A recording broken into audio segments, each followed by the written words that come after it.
Beginilah kondisi terkini parit angkatan bersenjata Ukraina yang dipenuhi dengan air. Rekamannya ramai beredar di media sosial Telegram pada Jumat 25 November 2022. Sejumlah tentara Ukraina mengeluhkan kejadian ini. Badai salju dan hujan deras yang terjadi beberapa hari ini membuat parit angkatan bersenjata Ukraina kebanjiran.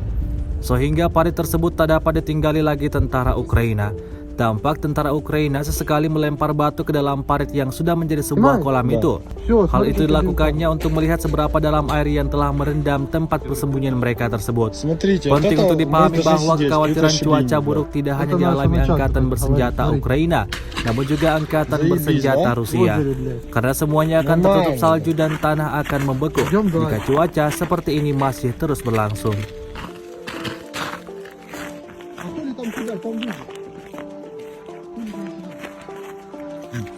Чистое поле, блядь.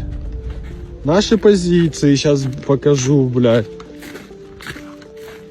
Вот, смотри, блядь. Тут мы должны сидеть, блядь. Воды по колено, блядь. Это пизда, блядь. Как тут, блядь, обороняться, блядь?